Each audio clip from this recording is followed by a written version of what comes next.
A recent multinational study led by Warwick University in England that was conducted in 8 countries, including here on the African continent, it revealed that 31.3% of women and 27.2% of men in South Africa have sleep problems. According to the study, the lack of sleep is the root of many health problems, and often people resort to sleeping tablets, tranquilizers that can even lead to bigger problems.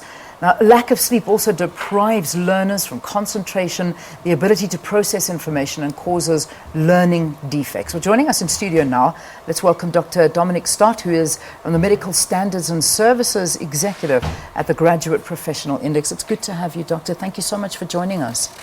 Hello, morning.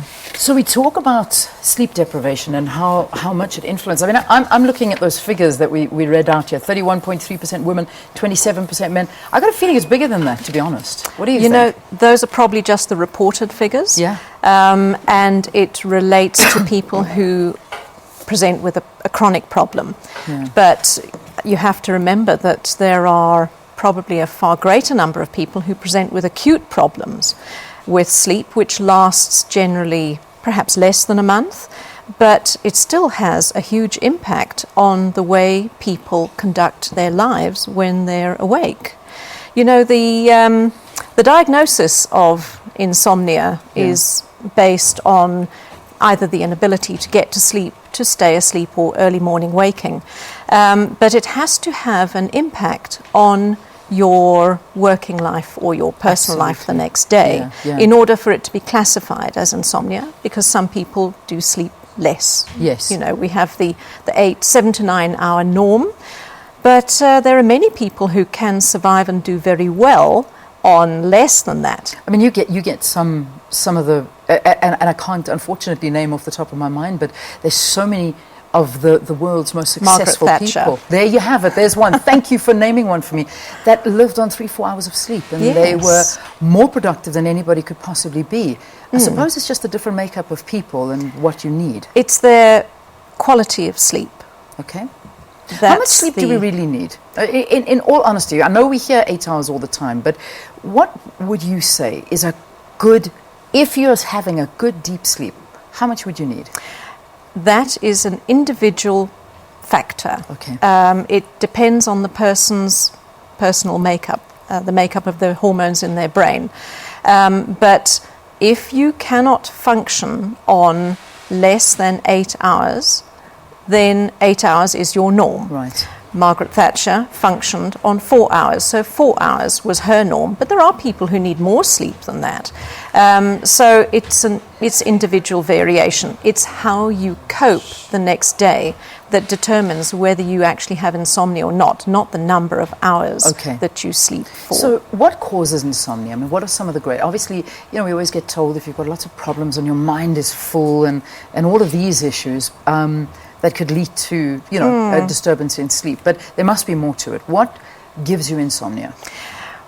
Well, we found at doing this survey at PPS that a lot of environmental factors are involved and stress-related factors are involved, especially in the acute form of insomnia, which is generally lasting less than 1 to 3 months.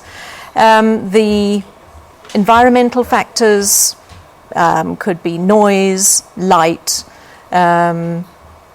things going on, your mattress, for example, and external temperature in the room that you're sleeping in.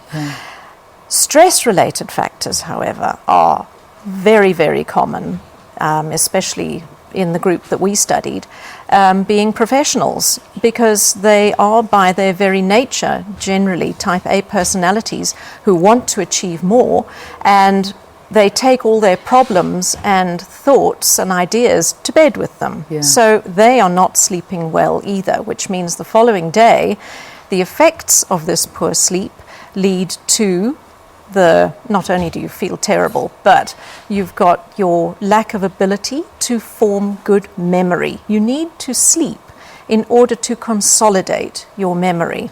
They have poor concentration, judgment is impaired, insight is impaired.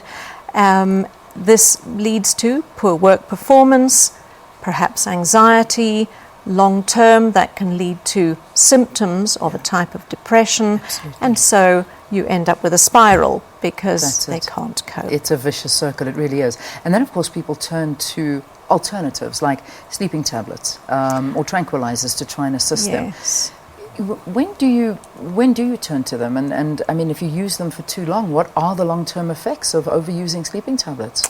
You know, sleeping tablets are a good way to address a very short-term sleeping problem because they will put somebody to sleep, perhaps take away some of the anxiety around somebody's perception that they can't function because they haven't had enough sleep. So, you know, a couple of weeks, up to 4 weeks of a benzodiazepine is not necessarily always a bad thing, but it must be monitored closely by a physician. Yeah. Because before that is prescribed, people should actually be examined.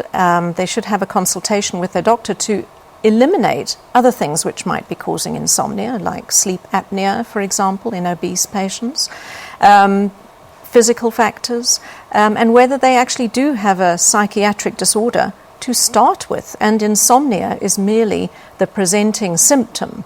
So you don't want to just throw tablets at something when there could be an underlying problem. Yeah. But before giving tablets or before taking tablets, it's a good idea for people who have got a short-term sleeping problem to try sleep hygiene first.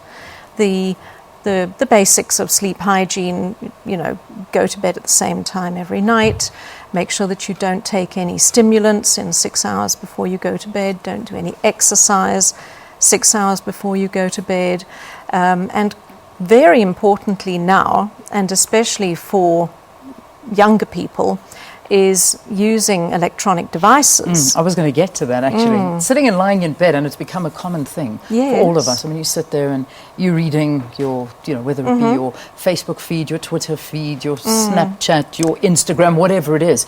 Is this not good? I mean, does this lead to very disruptive sleeps? Well, it inhibits the ability to get to sleep. For a couple of reasons. Obviously, there's the brain stimulation. Yeah. You're actively engaged in doing something which is making your thought processes turn around, and of course that becomes like the hamster on the wheel. But it has been shown in various investigations that there is short-term wavelength light that is emitted by electronic devices, especially in the blue range, which has an effect on the production of melatonin, which is your sleep hormone. Yes. And by turning off melatonin, the obvious next step is you can't then get to sleep and you can't stay asleep. So keeping those electronic devices for outside bed is probably the very first step. Yeah, and a good piece of advice, because I mean I can almost attest to it. Even if you're like me and you kind of wake up in the middle of the night and then you think, oh, I'm not going to get back to sleep. Well, let me grab my phone and start reading, and then you never get back to sleep. But listen, some great tips, and that's the reality, is what the lack of sleep does to you and your work productivity, your life, your social life becomes a vicious circle. So try and avoid all of those things that the doctor has given us, and I hope that it does help you a little bit and you can have a good night's rest the next day. Dr. Dominique Stott, thank you. Thanks very much for joining us here on the program. Medical Standard and Services Executive at the Graduate Professional Index. All right, let's take a very quick break. We'll have some more after this. Stay tuned.